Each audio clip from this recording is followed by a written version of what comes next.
Hi, and welcome back to my channel. If this is your first time here, I'm Clayton, and I kind of talk about a different number of things, but my number one goal is to have fun. Um, I'm just gonna enjoy what I'm doing. So, um, my past videos, when I first started, it's been about 3 months now, right? And when I first started, I said that I was gonna do like one serious video a month and then do like three other kind of like the ones that you've seen, like the 2 a.m. thoughts or the book recommendations, just kind of fun stuff. So I have not stuck to that. I've been doing more unserious type of things. So today I want to do one of the serious videos that I was talking about. And that is going to be kind of a continuation of my story. I have parts 1 and 2 of that up, I believe, 1 and 2. And so this is going to be part 3 of that, but it might have its own dedicated little section just because it is a bigger thing. I'm not sure yet. So this video is going to be about a condition that I have called cerebral palsy. If you haven't heard of that, it's a disease that affects the muscles in your body. For me, it's only my legs, mostly one leg. And I'm just going to tell you guys my story because, like I said, I want you guys to get to know me. I want you to feel, at home here and feel like you have a place to come and like a person to talk to. I just want you to feel comfortable and happy on my channel. So that's what I'm going to do today. So when I was born, I had a brain bleed, and I don't know where it was. I'm just kind of touching my head in a general area. But that led to some complications when I was born. I was really young when I was born. I was like 3 months premature, I believe. So it was like I was really premature. I was 3 months before, and I was like really small. I was like 3 pounds, 6 ounces. I was really, really like small. And they didn't expect me to make it after, a few hours, a few days. It was not expected that I would live because of the damage that I had because my head was like bruised severely from whatever had happened. I'm not sure what it was. We still don't really know exactly. But it went on to, we're gonna fast forward to around the time that I was about 4 years old. And all the kids around me were walking and crawling and doing things like that. I never did any of that. I would crawl, but I could never walk. And that's when my parents were like, okay, something is clearly up with Clayton, and we need to get that checked out. So I went to the doctor, and he confirmed the diagnosis of cerebral palsy in my lower legs, which caused my muscles to tighten. Okay, there's a type that can make your muscles loosen to the point where your muscles are too loose, and then you just have to have them tightened, or they can be too tight and they have to loosen them, okay? Mine was the kind where my muscles were way too tight and my feet kind of like, instead of being just like this, they kind of pointed up like that.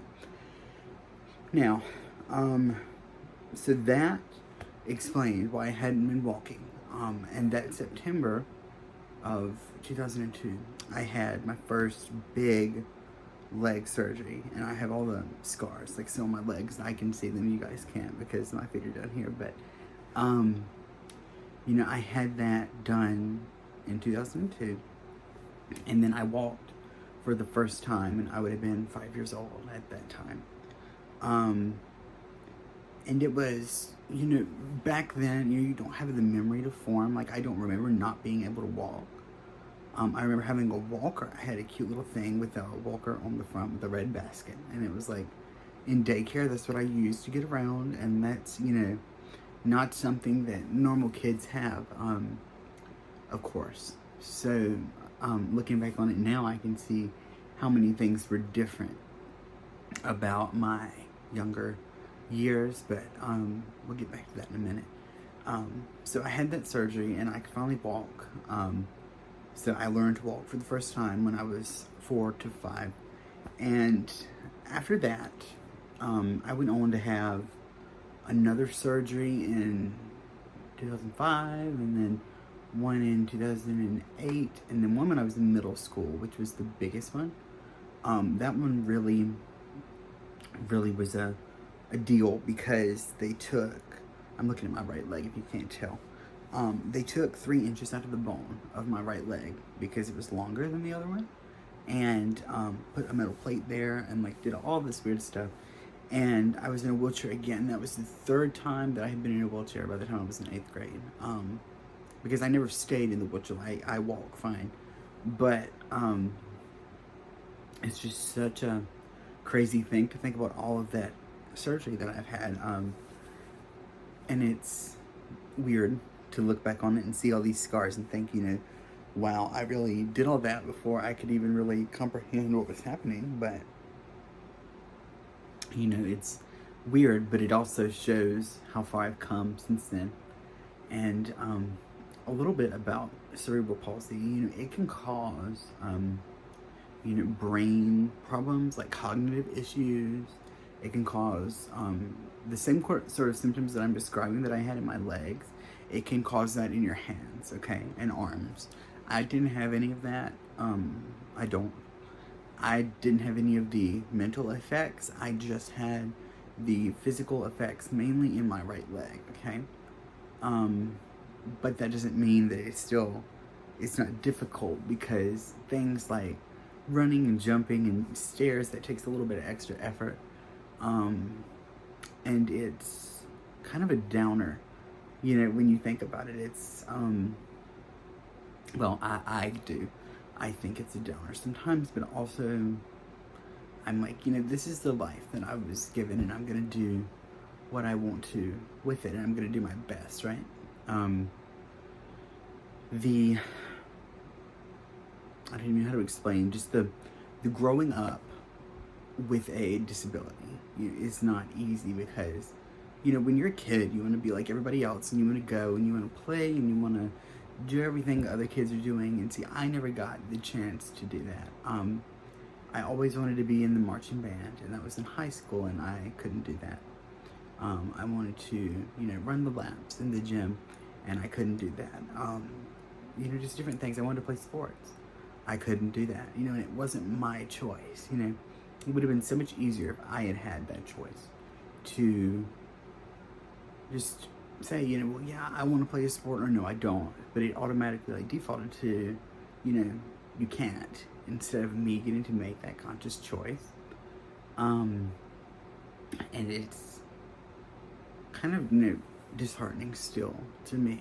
I'm 25 now. I've been dealing with this my whole life. But I think about, the things that I've missed out on, and the things that are just different because of how I was born. And what if the what ifs really get me? They're like, what if this hadn't happened, and I could be like fully just, no problem with my right leg at all, but I get really into that, and then I think, how much worse it could be. It could be, that I couldn't walk at all, or it could be, confined to a wheelchair, or I could have, cognitive issues, or I could have, issues with my hands and my arms, and I don't. And I'm really blessed, and I'm really lucky that I don't have those sorts of issues. So, that's just like a part of my story that I've been wanting to share. And it's come with its own set of struggles.